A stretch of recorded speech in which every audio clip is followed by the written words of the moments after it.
Светов во кој живееме не е истиот оној од пред 25 години.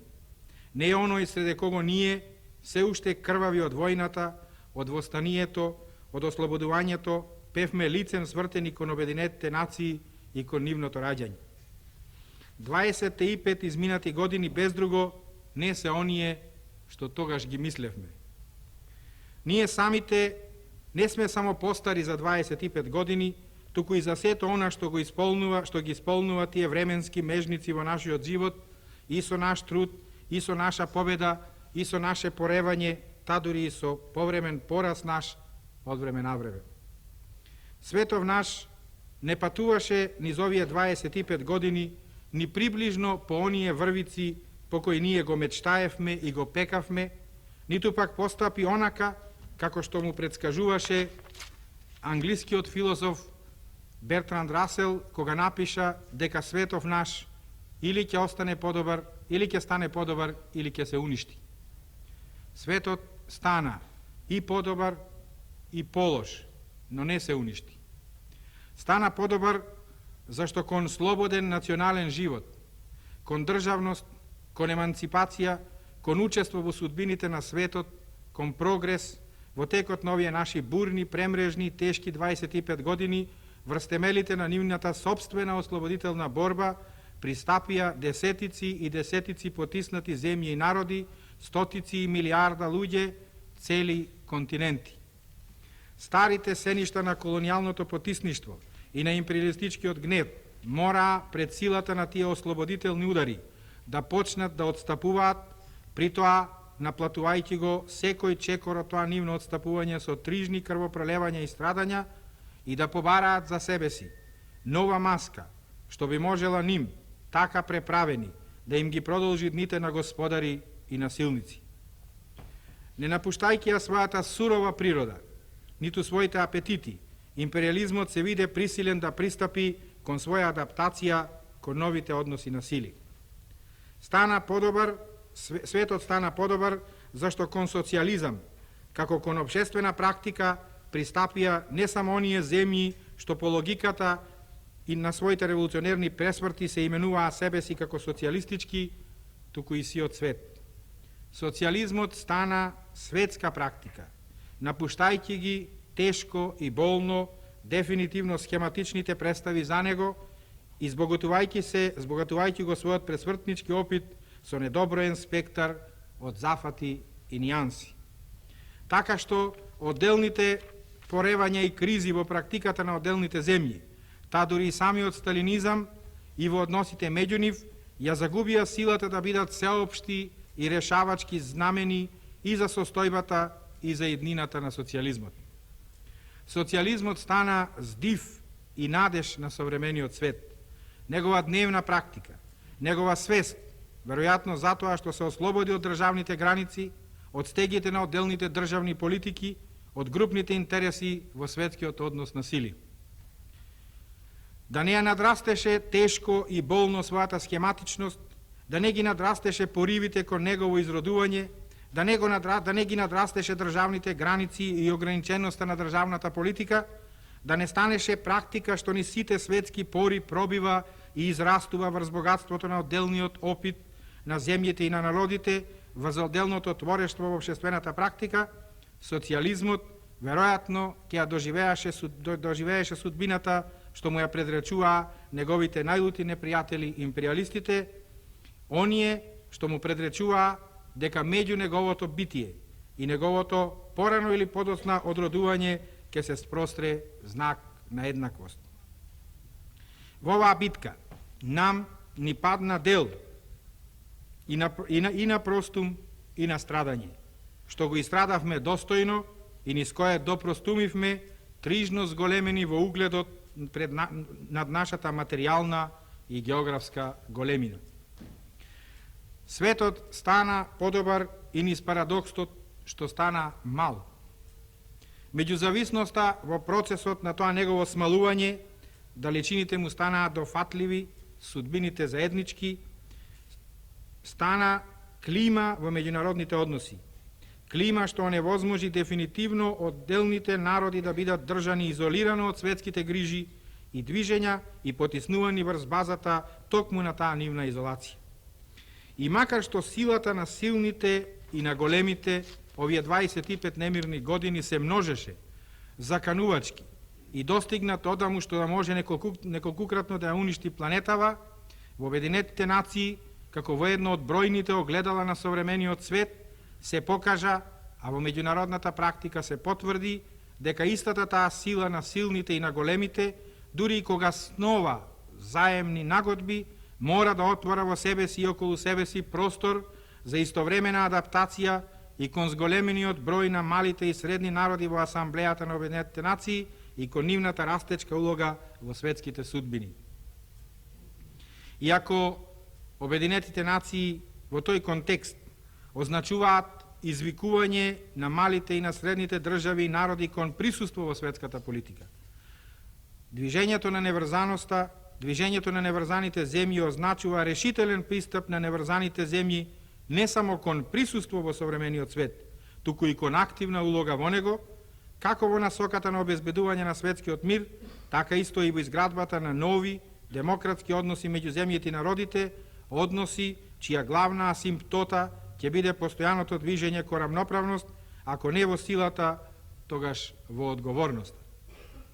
Процесот на еманципација и на движењето на неврзаност, и на одделните неврзани земји, процесот на се поголема активизација на движењето на неврзаните и неговото прерастување во светски чинител, без друго е еден од најоптимистичките мигови на современиот свет. И тоа не заради фактот што ние учествуваме во него, што ја делиме и ја градиме неговата судбина, та затоа би биле готови да се само подкупиме со високата преценка што му ја признаваат и другите, туку заради неспорниот и неодминлив факт дека современиот свет, токму во тоа се уште кревко и разнородно движење на неврзаноста, во таа бројна и сложена фамилија од неврзани земји и народи, гледа веќе незаменлив фактор за воздейство врз политиката и на блоковите и на големите сили. Последниве признанија, особено по Лусака, изречени редум од најголемите сили, јасно го изместија прашањето за признавањето на улогата на неврзаните од планот на дипломатска куртуазија на планот на рационална политика и стратешко планирање. И се разбира, уште еднаш ги потврдија и нашите обврски и во движењето на неврзаните и во Обединетите нации. Иако Обединетите нации сиве овие 25 години останаа совест на човештвото, совест што силните и агресорите мораа да ја заобиколуваат, што еднаш веќе не можеа да ја впрегнат во своите кочи, движењето на неврзаните и во самите Обединети нации и вон од нив стана не само совест, туку и акција. Акција што ја витализира таа совест и ја прави не само контемплативен миг и утеха на слабите и на историјата, туку и чин на ограничувачка акција, чин на развоен и градителски потфат. Изминативе 25 години и во нашата собствена практика, и во животот и во практиката на Обединетите нации, беа голема школа за сите нас. Школа низ која сите ние моравме да истрадаме тешко, мачно, дури и крваво ослободување од многу илузии, школа во која учевме не само низ успесите, туку повеќе низ поревањата и бројните порази, школа низ која многу пати ја сведочевме и својата немоќ, и својата резигнација и пред силата, и пред суровоста, и пред каприцот на силните и насилниците. Но и школа, низ чии часови, тешко и макотрпно, низ кризи се пробивавме и се пробиваме до местото што го завземаме во светската политика и до улогава што ја играме во светските движења. Секоја чекора од тоа наше пробивање е извојувана не само низ една, не низ две, не низ три, туку низ недобројни траншеи што се копале против нас од многу страни, од многу заговорници и од многу пријатели. Мнозина, врвејќи ја таа стрмна, тешка, трновита и опасна врвица, се резигнираа. Мнозина се посомневаа и во Обединетите нации и во потребата од нивното создавање и постоење. Мнозина се присилија себе си да гледаат во Обединетите нации само како на Обединетите нации само како на јалова арена среде кое се разигрува и ќе се разигрува само голозборноста, а не недостасаа и оние што се обидоа од Обединетите нации и од нивните органи да направат и маша и свое оружје.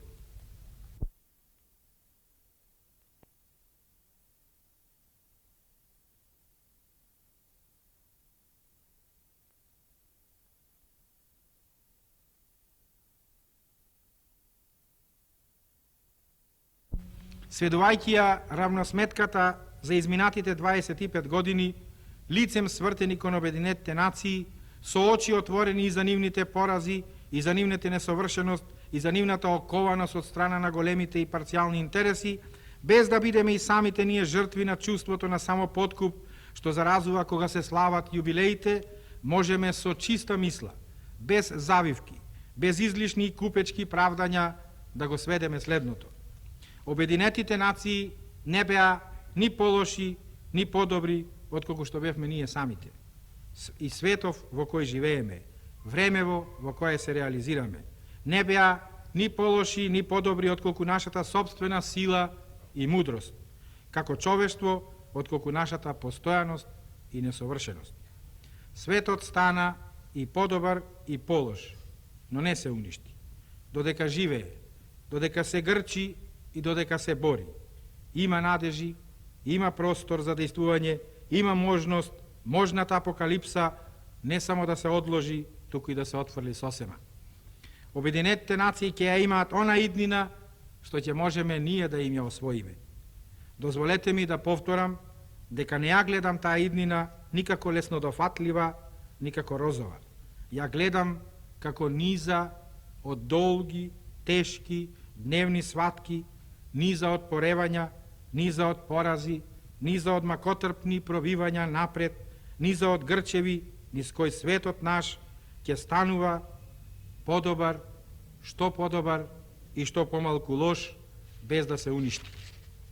Реализмот на оваа строга и стамена преценка е според мене единствената можност јубилеот на Обединетите нации достојно да се прослави, а неговата иднина да се догледа како неодминлива обврска низ која не ги отстојуваме само Обединетите нации, туку и себе си. Неколкуве страници гласна размисла по повод на јубилеот на Обединетите нации немаа претензии да бидат штогоде исцрпен преглед на сето сторено и несторено во нив и низ Обединетите нации. Уште помалку да бидат трајна преценка што ќе ја фиксира нивната улога безпризивно. Нивната премисла беше скромна и човечка. Вас, почитувани другарки и другари, да ве поттикнат на размисла што сака да прерасте во свест за обврската што допрва и како национален организам, и како заедница на народи и на народности, не можеме да ја одминеме, а истовремено да не се откажеме од многу нешто во себе си и од суштествен дел од нашите перспективи. Нека отстојуваат и нека живеат Обединетите нации.